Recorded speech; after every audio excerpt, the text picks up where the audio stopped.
What's on the off-week agenda for you? Just resting up and getting ready for Nebraska. So, but get my body back mainly. Is this your first press conference? Yeah, it is. It's kind of legit. It has the logo back there and everything. It's kind of cool. How does your body feel? Yeah, I mean, it was a big workload, but that just meant I had to take recovery to a whole new level. My body's starting to get used to these, heavy loaded games, and one day it might feel like I was in a car wreck, but the next day, I'm all right and I'm ready to go. So, as of right now, I feel really good. What would it mean for you? I mean, obviously Reggie and Chase have been with you, but to get a guy like Josh McCray back, who's carried a heavy load before, what would it mean for you, do you think? Yeah, I mean, it would take some load, off of me, number one. But then, Josh is a tremendous player and he's hungry to get back out there. So I know it would mean a lot to him. And, I've seen how hard he's been working in rehab, and the amount of time and attention to detail that he spent, getting back. It's going to be fun to see him go again. I know we talked about some things that could be available after the season. For you, what's it mean to see the program kind of put this foot forward and getting your name out there in front of all these things, like a website and this? Like, what's that like for you? Right. I mean, the media team's crushing it, and like you said, the whole website, and then just getting national media members to start paying attention, because fact of the matter is, I was under recognized coming into the season, and I doubt anybody expected any of this happening right now. So right now it's just me focusing on what I can do on Saturdays, and allowing them to kind of take care of that, and they're doing a great job. So I appreciate them setting that all up. You talked a lot about your drive from Canada to Florida when you came here. Could you ever have imagined this when you were in the car going to Florida, that this would kind of be where you're at right now? It's something I could only dream of.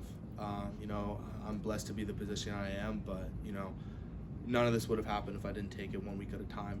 That's where my focus is right now. Right now, it's get my body back, but then coming out strong against Nebraska, then Michigan State, then Purdue, then going up to the big house and doing well there. So there's a lot that I have to take care of, and the whole midseason and All-American stuff. It's cool, but it's not official yet. It's just like accolade that's just there. But he's gonna turn out maybe feeling a little unrecognized after last year. How does it kind of felt to get this recognition at this point in the year? I know people are coming from Canada talking to you, kind of getting all this stuff. Yeah, I think it's just a reflection of the work that this team put in, and because without the O-line, and I wouldn't be able to have the season I'm having right now. But it feels good. A lot of people overlook Illinois in general, so to get that media recognition is important.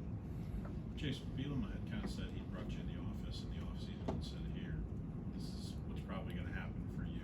What was your reaction to kind of those types of meetings? Because you kind of like, no, coach, that's not going to happen. Like, why are we doing this? Or did you kind of pay attention? Yeah, I've always been like a strong believer in my ability, but those conversations that I had with him, I think were extremely important. I mean, he always says, the more real you get, the more unreal it gets, and that's kind of been what's happening. I've dialed in on football and my preparation and my recovery after games, and being extremely real in those situations have led to where we are right now. Chase, how much being able to share this with Sid, your brother, how much more sweet does it make it that you both get to experience success together? Yeah, it's special, because when I think back to middle school and trying to envision playing at a Division I school, it was almost impossible to envision. So the fact that we're at this university and then playing at a high level, it's something that we could have only dreamed of, and it's a true blessing. Staff has talked about how your patience has improved as a runner. Yeah. What was the process of that? Because I'm sure as a runner you just want to go. But Coach Patterson has a story. I'll let him tell you that.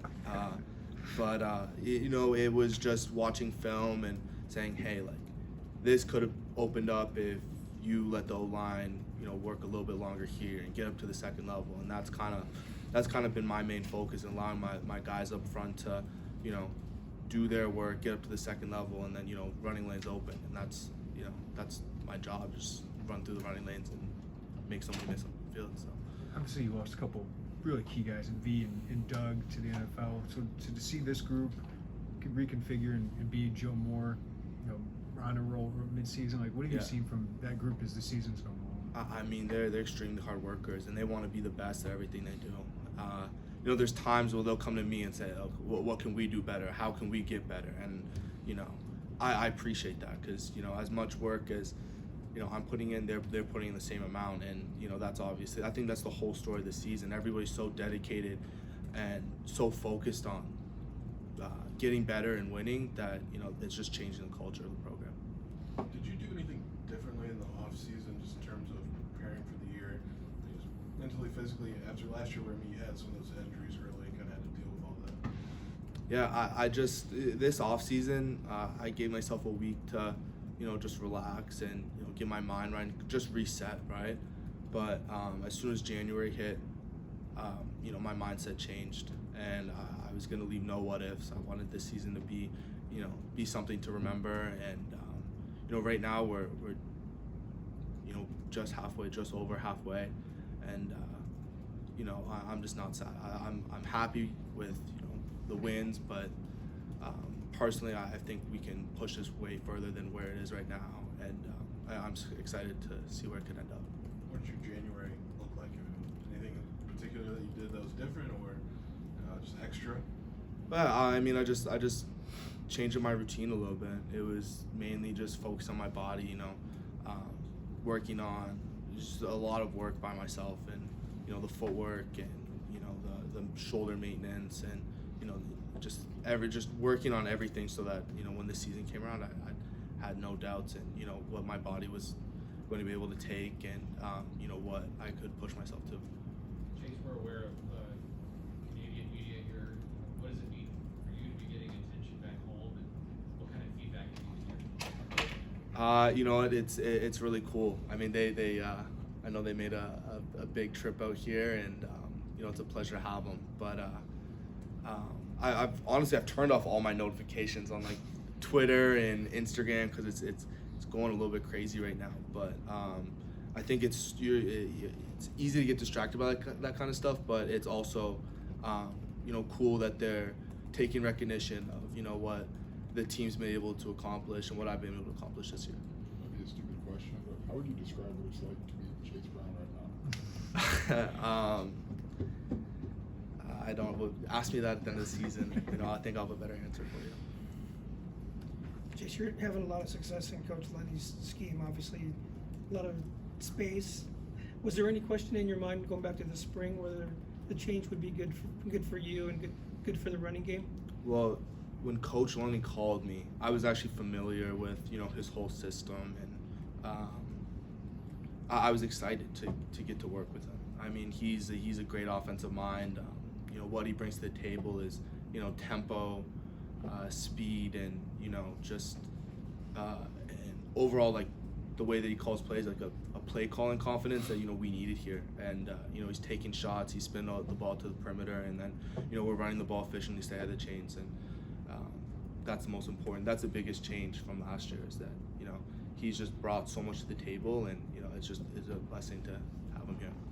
Just might be a stupid question. Do you have to learn how to take hits? Like when you take 45 in a game, like do you have to learn how to do that? I think as a running back and somebody that carries the ball a lot, yeah, you learn how to take hits, but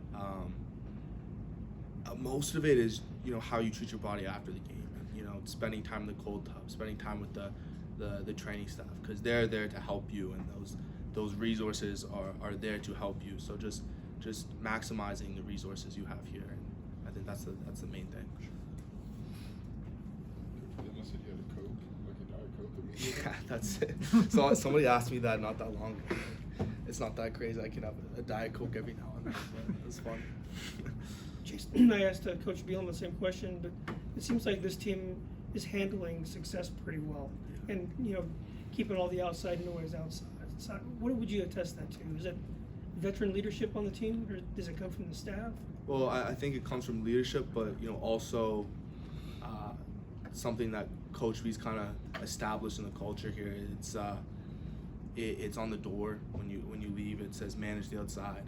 Manage outside with the media, how people treat you. Because right now, we're a 6-1 football team. We're leading the Big Ten West.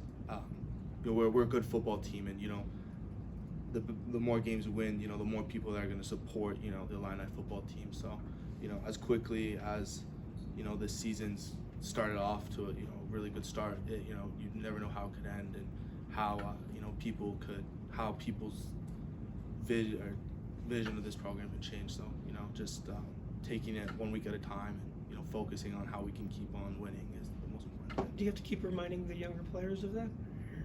You know what? I think I was actually talking to somebody about this the other day. It's all the freshmen that just came in. It's super talented class, but all they know right now is a 6-1 team, and that's going to be their standard going on, and that's how it's going to change. Is they've never experienced many losses or or a losing football season. So I think that's extremely important that as guys transition out of here, that we establish this winning culture, and these guys know how to win games, and I think that's the biggest thing we can pass along there. Chase, as somebody who watches the film as you do, is there something in the red zone that you guys are seeing as a team that you guys can focus on during this bye week to get better than that regard? Execution mainly.